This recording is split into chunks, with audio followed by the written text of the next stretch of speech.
Bucio, secretario ejecutivo del Sistema Nacional de Protección de Niños, Niñas y Adolescentes, que nos acompañe. Gracias. Muchas gracias, Ricardo, Mónica. muy buenos días. Pues la agenda tiene que ser muy amplia para México.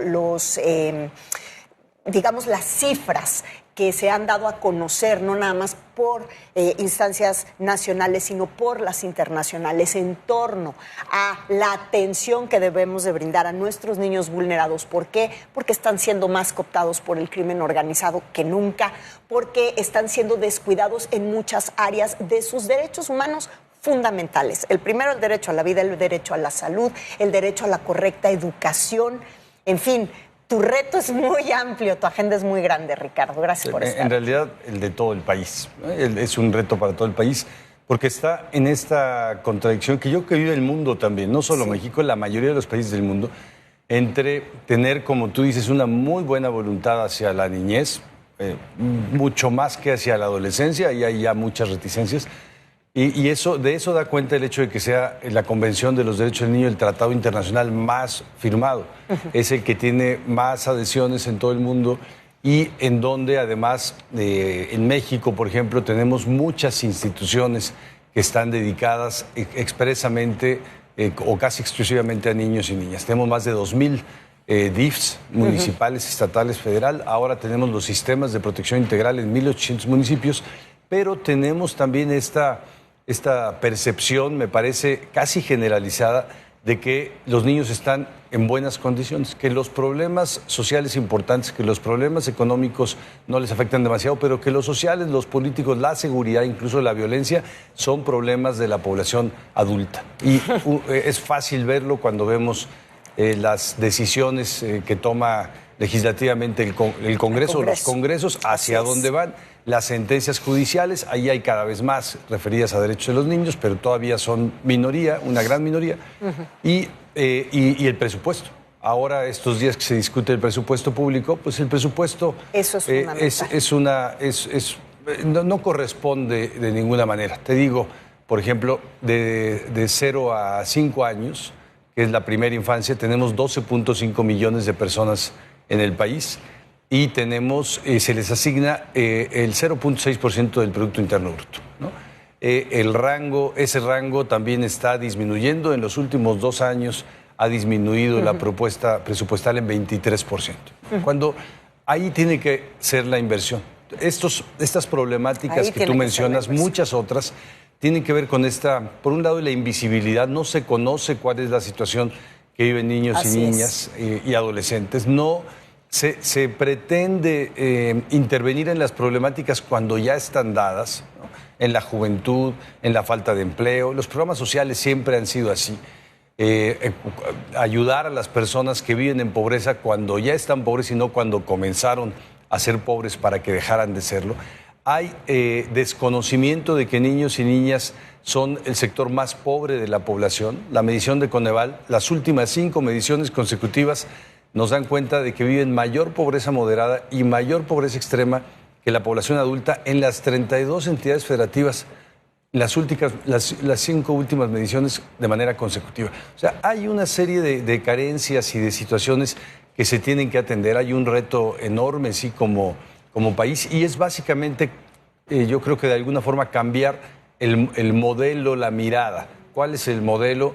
Los gobiernos de todo tipo trabajan para la población adulta, para que los adultos nos hagamos cargo de los niños.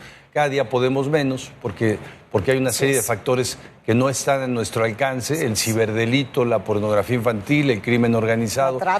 La trata no puede intervenir en ellos una familia, pero también porque las familias viven carencias, viven pobreza, están más tiempo en el tráfico, menos tiempo en casa.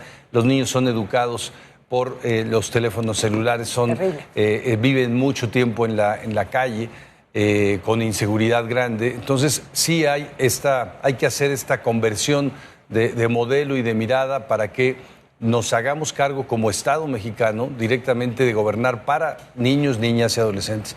Y como familias también transformemos la mirada, porque las familias tienen que ser el primer sistema de protección integral. Y déjame darte un solo dato. Entre 2010 y 2016 crecieron 315% las denuncias por abuso sexual a niños y niñas menores de 5 años. Eso es demoledor. Porque 3 de cada 4 en su familia. Sí, y justamente con todo lo que estás tú mencionando ahorita me obliga un poco a llevar la reflexión hacia el tema de la salud mental de los niños en nuestro país. El tema del abuso sexual infantil es muy grave. El tema del abuso sexual intrafamiliar es todavía más grave en nuestro país, claro, porque existe ampliamente y no se denuncia, Ricardo. Sabemos perfecto que esta forma tan conservadora en esos temas de ser de los mexicanos nos impide todavía a veces como familia, como sociedad en general, de generar una denuncia y visibilizar ese problema que nos está llevando, por otro lado, a traducirlo en los índices de suicidio infantil y adolescente que en nuestro país también están creciendo. Es decir, hoy los jóvenes, los niños, ya no se quieren ver como seres históricos y eso es muy preocupante. Sí, y también en la entrada a muy temprana edad a las adicciones. Sí. Estamos teniendo ya lugares del país en donde 8 años es la edad de inicio a las drogas de niños y niñas, ¿no? La costa del Pacífico del país, por ejemplo, en Nayarit, en Colima, en Jalisco, en Sinaloa, en Sonora, hay un crecimiento ahí, pero no solo en esa parte del país, y yo creo que sí hay que intervenir. Tenemos hoy una estrategia nacional contra las adicciones que sí requiere más recursos, no solo requiere voluntad y requiere acciones de las instituciones, requiere recursos públicos suficientes, como todas las demás problemáticas que se viven. Ahora, la pregunta es, ¿por qué? Si ahí están los datos, si ahí están las cifras, si ahí está el señalamiento de lo que está ocurriendo con la población, que debe de ser la más importante, porque esa sí es el futuro de México, no otra cosa, los niños. ¿Por qué no tenemos esto reflejado en un presupuesto como debe de ser para atender a la Hay varios factores, pero yo creería que algunos son, por ejemplo, esta visión de que solo son el futuro. Sí son el futuro, pero solo son el futuro. Entonces hay que invertir en ellos cuando sean cuando el futuro, pero pues el futuro es todos los cuando días. Cuando el futuro nos alcance, sí. no ahora, que es la etapa además de mayor inversión, ¿no? Y otro, porque lo que hacemos en las familias, que es básicamente tratar de cuidar a nuestros niños y niñas en las mejores condiciones, protegerlos de una cosa, de otro riesgo, tratar de que tengan salud y alimentación, eso hace que, me parece que las personas, incluso los tomadores y tomadoras de decisión, asumamos que los niños están bien cuidados, porque lo hacemos, ¿no? Sí tratamos mayoritariamente de hacerlo en el ámbito de las familias. Afortunadamente no son la mayoría de las familias que están destrozadas, que son disfuncionales, que son violentas. Tratamos de hacer eso, entonces tenemos la percepción de que si lo hacemos nosotros es una cuestión de sentido común. Y otra cuestión sí me parece que es la conformación del Estado-Nación de México como Estado-Nación. Se hizo para tener legislación, impuestos, sanciones, posibilidad de empleo para la población adulta, para que los adultos nos hagamos cargo de los niños. Y ese modelo no ha cambiado, ¿no? Es un modelo casi del medievo, sí, se ha ido, pero no ha cambiado. Ha cambiado en algunos países del mundo. Los países nórdicos lo tienen con total claridad. Por ejemplo, no pueden hacer un gasto público relevante, como hay muchos de infraestructura que se están haciendo acá, si no se mide el impacto que eso tiene en niños, niñas y adolescentes. El transporte público, las vialidades tienen que ser adecuadas para niños y niñas. Si lo son para ellos, lo van a hacer para todas las personas. Acá no, acá tienen que ser adecuadas a que prevengan, en el mejor de los casos, la violencia contra las mujeres, que sean calles iluminadas, que se mejore la vialidad, que haya bienes y servicios. ¿Y qué produce eso en la vida de los niños? Eliminar, por ejemplo, eliminar parques y crear centros y centros comerciales. Eso tiene un impacto y no se ve en el día a día de las políticas públicas. No nos queda más que fortalecer las instituciones que existan, sobre todo aquellas que se crean también por parte de la sociedad civil, para apoyar esta agenda que es realmente tan importante, que si no es tan importante para quien debe de serlo, que lo sea para el resto de los ciudadanos, y generemos pues políticas públicas por otras vías. Ricardo Bucio. Y con esta percepción, muy bien tú dices, la ciudadanía, porque la ciudadanía también tiene que hacer el cambio de chip. Absolutamente. De que niños, niñas, adolescentes tienen derechos. Yo escucho también un poco por todo el país. ahora no obedecen, ahora son violentos, ahora no respetan la autoridad porque tienen derechos. No es porque les hayamos puesto la violencia en todos lados, Claro, no es porque claro, hayamos permitido el avance del crimen, no, es porque tienen derechos.